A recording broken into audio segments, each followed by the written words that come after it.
Olá pessoal, tudo bem? A graça e a paz de Deus. Eu sou o pastor Giovanni, eu tenho uma palavra de Deus para o seu coração nessa manhã preciosa. Estamos numa série de vídeos ensinando acerca do livro de Atos, Atos dos Apóstolos, também conhecido como Atos do Espírito Santo. E vamos juntos ler um trecho de Atos capítulo 2. Não tem como a gente ler todo o capítulo 2 de Atos, que é enorme, tem 40 e poucos versículos, mas vamos ler os 20 primeiros versículos, né?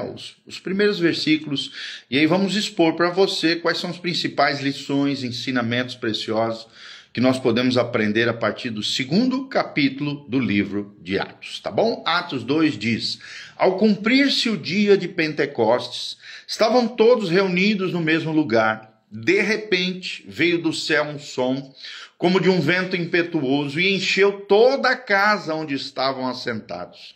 E apareceram, distribuídas entre eles, línguas como de fogo, e pousou uma sobre cada um deles. Todos ficaram cheios do Espírito Santo, e passaram a falar em outras línguas, segundo o Espírito Santo lhes concedia que falasse. Ora, estavam habitando em Jerusalém judeus, homens piedosos, vindo de todas as nações debaixo do céu. Quando, pois, se fez ouvir aquela voz, afluiu a multidão, que se possuiu de perplexidade, porquanto cada um os ouvia falar na sua própria língua. Estavam, pois, atônitos e se admiravam, dizendo: vede, não são porventura galileus todos esses aí que estão falando? E como os ouvimos falar, cada um na sua própria língua materna, somos pardos, medos, elamitas, ou naturais da Mesopotâmia, Judéia, Capadócia, Ponto e Ásia, da Frígia, da Panfilha, do Egito e das regiões da Líbia, nas imediações de Cirene e romanos que aqui residem, tanto judeus como prosélitos, cretenses e arábios. Como os ouvimos falar em nossas próprias línguas as grandezas de Deus. E todos atônitos e perplexos interpelavam uns aos outros: que quer dizer isto? Outros, porém, zombando, diziam: estão embriagados. Então se levantou Pedro com os 11 e, erguendo a voz, advertiu-os nesse termos: varões judeus e todos os habitantes de Jerusalém, tomai conhecimento disto e atentai nas minhas palavras. Estes homens não estão embriagados, como vindes pensando, sendo esta a terceira hora do dia. Mas o que ocorre é o que foi dito por intermédio do profeta Joel. E acontecerá que nos últimos dias, diz o Senhor dos Exércitos, derramarei do meu espírito sobre toda a carne, e vossos filhos e vossas filhas profetizarão, vossos jovens terão visões e sonharão vossos velhos, até sobre os meus servos e sobre as minhas servas derramarei do meu espírito naqueles dias e profetizarão. Mostrarei prodígios em cima do céu, sinais embaixo da terra, sangue, fogo e vapor de fumaça, e o sol se converterá em trevas e a lua em sangue, antes que venha o grande e glorioso dia do Senhor. E acontecerá que todo aquele que invocar o nome do Senhor será salvo. Amém? Aí vem o 22, vai até lá no 40 e pouco. Não vai dar tempo de nós lermos aqui, mas você pode ler aí na sua casa, né? Aqui, os primeiros 21 versículos têm um resumo do que é o capítulo 2 e quais são as lições preciosas que nós podemos aprender através do capítulo 2 do livro de Atos. O nosso título aqui é Pentecostes, o fogo que transforma o mundo. O fogo que transforma o mundo.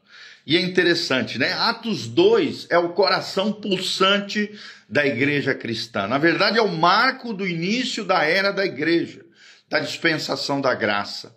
O nascimento da igreja no poder do Espírito Santo.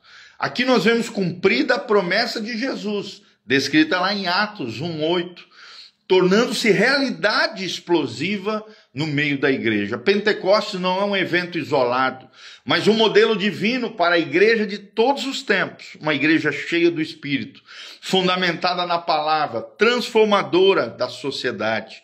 É o que Deus espera da sua igreja, da sua noiva, do corpo de Cristo.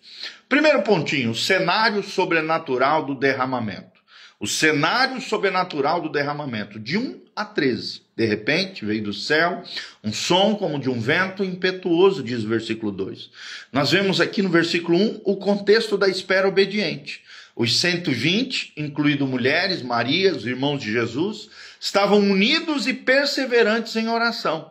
O Espírito não vem sobre indivíduos isolados apenas, mas o desejo de Deus é derramar o seu Espírito em toda a sua comunidade, uma comunidade unida em um só Espírito. A união precede o derramamento. Eu vou repetir, a união precede o derramamento. Como é que Deus vai derramar o seu Espírito hoje, se a maioria do povo de Deus vive dividido, vive em confusões, vive em debates, facções, sedições e etc. Aí vemos no versículo 2 e 3 os sinais teológicos. Quais são os sinais teológicos? Primeiro, um vento impetuoso, que é um símbolo do derramar do Espírito Santo. João 3,8, Ezequiel 37, 9 a 10. Segundo, vemos as línguas de fogo, que fala de purificação e poder para proclamar. Línguas de fogo. O fogo não era para consumo, mas para uma capacitação. Não queimou o cenáculo, o lugar, o ambiente físico, mas incendiou os corações. Vemos depois também o milagre das línguas, de 4 a 13, um fenômeno real. Eles falaram em outras línguas. A palavra aqui é glossai. Línguas conhecidas naquela época, em diferentes etnias, em diferentes povos. Versículos 6, 8 e 11. E não ecolalia. É interessante que o propósito delas era um propósito missionário. Superar a barreira da Torre de Babel, lá de Gênesis 11, e alcançar a todas as nações através do Evangelho de Jesus Cristo. As línguas em Atos eram idiomas humanos. O dom não era para exibição, mas para a comunicação do Evangelho. O Pentecostes reverteu Babel. Babel era uma afronta contra Deus, um sinônimo do orgulho humano contra o Criador. Pentecostes quebrantou o ser humano e o colocou de joelhos prostrados diante do Criador. Segundo pontinho, gente, o sermão fundador de Pedro. O sermão fundador de Pedro. De 14 a 36. Pedro aqui, pondo-se de pé com os 11, levantou a voz no 14 e fez uma defesa contra a acusação. Não estão embriagados, disse Pedro. E refuta com lógica. Era 9 horas da manhã, hora de oração. É interessante que o avivamento genuíno enfrenta e sempre enfrentará oposição. Pedro não se acovardou, não se intimidou. Usou a Bíblia para responder. Depois vemos uma exposição das Escrituras, de 16 a 35. O apóstolo Pedro mostra que o Pentecostes não é qualquer coisa, não é um evento, apenas é um cumprimento profético de Joel 2, 28 a 32. E comprova a messianidade de Jesus.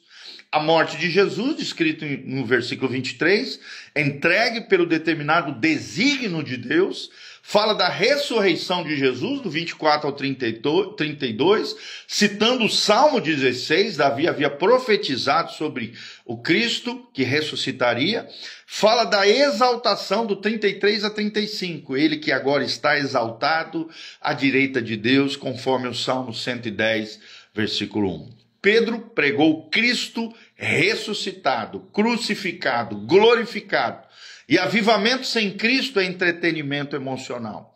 Avivamento tem a pessoa central, que é Jesus de Nazaré. Vemos também no 36 uma declaração impactante. Esteja absolutamente certa, toda a casa de Israel, a este Jesus que vós crucificastes, Deus o fez Senhor e Cristo. É interessante que a pregação apostólica era confrontadora, não negociava com o pecado, apontava o erro e a falha, apontava também a graça eminente, a graça do Salvador. E como resultado, vemos o nascimento da igreja, do 37 ao 41. Ouvindo eles estas coisas, compungiu-lhes o coração, no 37. Vemos aqui uma espécie de convulsão espiritual. Compungiu-se-lhes o coração, katenin genzan, ten cardian, em grego, ou seja, perfurar a alma, numa outro tipo de tradução.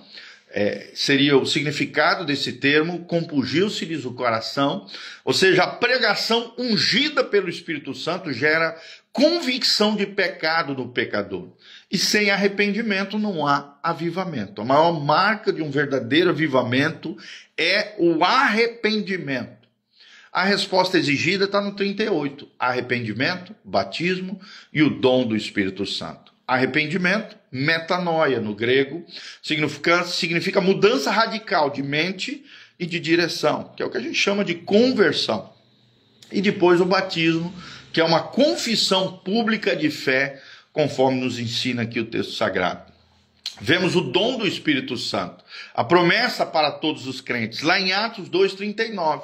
E a ordem é clara: primeiro o arrependimento, depois o batismo e depois a plenitude do Espírito ou o enchimento do Espírito Santo. O crescimento explosivo também nós vemos de 41 a 47. 3.000 almas, diz o versículo 41, como fruto da pregação ousada e do poder do Espírito Santo através da vida do apóstolo Pedro. Quando a palavra é pregada com fidelidade, o Espírito Santo age e os resultados são sobrenaturais. Vou repetir: quando a palavra é pregada com fidelidade, o Espírito Santo age e os resultados são sobrenaturais. E por último, o quarto pontinho, o retrato da comunidade pentecostal. O retrato da comunidade pentecostal do 42 a 47. Perseveravam na doutrina dos apóstolos, na comunhão, no partir do pão e nas orações, diz o 42. Os 4 pilares. Doutrina dos apóstolos, simboliza aqui o ensino bíblico sólido. Segundo, a comunhão, palavra no original koinonia, partilhar da vida e dos recursos uns com os outros, na medida da necessidade de cada um. Terceiro, partir do pão, que era a ceia do Senhor, e as refeições em comuns, que eram feitas logo em seguida, e as orações, que fala de uma vida de dependência total e de rendição ao Senhor. Vemos no 43 também o temor e os sinais, porque a Bíblia diz que muitos prodígios e sinais, ou seja, a confirmação divina da mensagem. Sinais seguem a pregação da palavra e não a substituem, mas seguem. E vemos no final aqui, de 46 a 47, a simplicidade e a alegria. Reuniam-se diariamente com alegria e singeleza de coração. E obtinham o favor do povo. Por quê? Porque o testemunho era tão impactante que isso acabava impactando toda aquela sociedade. A igreja não vivia para si mesma. A sua generosidade e alegria atraíam todos, inclusive os de fora. Então, aplicações práticas para nós hoje, como povo de Deus, indivíduos, mas também como igreja, coletividade, em primeiro lugar, o avivamento começa no cenáculo. Aqui falamos de unidade, de oração e de expectativa como pré-requisitos para o avivamento de Deus. Segundo lugar, o Espírito Santo capacita-nos não por nada, mas para a missão. Seu poder é para testemunhar e não para exibicionismo. Terceiro lugar, a pregação centrada em Cristo gera conversões genuínas. Então não substitua o evangelho por entretenimento. Em quarto lugar, a igreja verdadeira é marcada por doutrina e comunhão. O crescimento qualitativo precede o quantitativo. E quinto lugar, o testemunho público atrai os perdidos. Uma vida transformada é o melhor sermão que existe. Então, Atos 2 revela o padrão divino para a igreja. Uma igreja cheia do Espírito Santo, ousada na pregação, radical na comunhão, irresistível no testemunho. Pentecostes não foi apenas um evento isolado, mas o início de uma revolução espiritual que deve continuar até hoje. A mesma igreja que nasceu no poder do Espírito não pode viver na força da carne. Precisamos de um novo Pentecostes, que sejamos uma geração que clama: Senhor, renova a tua obra, aviva a tua obra, enche-nos, capacita-nos e usa-nos para transformar o mundo, assim como fizestes no dia de Pentecostes. Amém? Que Deus abençoe essa palavra ao seu coração. Um abraço para a Ana Paula Rossi, o Edivaldo Seranto, o Nando Garcia, que estão aqui conosco. Que a graça e a paz de Jesus abençoe cada um de vocês. Então, o capítulo 2 foi o capítulo que nós ensinamos hoje.